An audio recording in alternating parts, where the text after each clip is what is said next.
So Gavin Newsom is suing the Trump administration, saying, hey, you're not allowed to make my city safer, like the video right here. And check this out. California Governor Gavin Newsom says he's going to file a lawsuit against the Trump administration today after the president sent in the National Guard to control anti-ICE rioters like these, setting fires and confronting the police with blocks. Donald Trump has created the conditions you see on your TV tonight.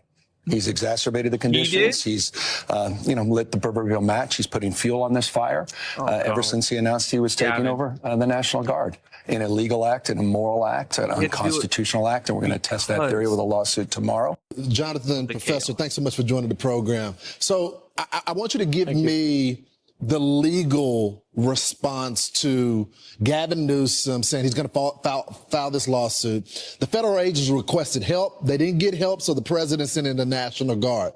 Does he have any standing in court? Well, what Newsom is arguing is that technically the request had to go through his office and require his calling out the National Guard. Whether that is enough for a federal court to delay the implementation of the order, we'll have to see. Certainly, there have been plenty of these cases where they have forum shopped, found very favorable judges.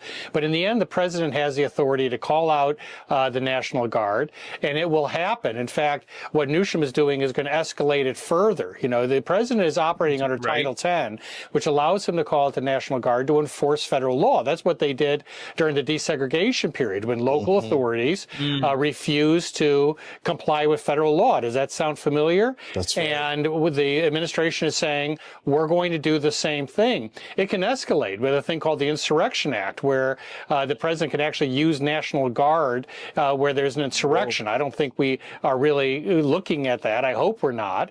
But when we talk about escalation, you need to look at these officials. They're the ones that have spent months escalating the rhetoric, calling the ICE agents fascists and saying that they're Nazis and that calling out for people to resist this. What do you think is going to happen when you spend months and months telling people that these are just fascists in ICE uniforms? So it is coming to a head, but what Newsom is doing could well escalate it further.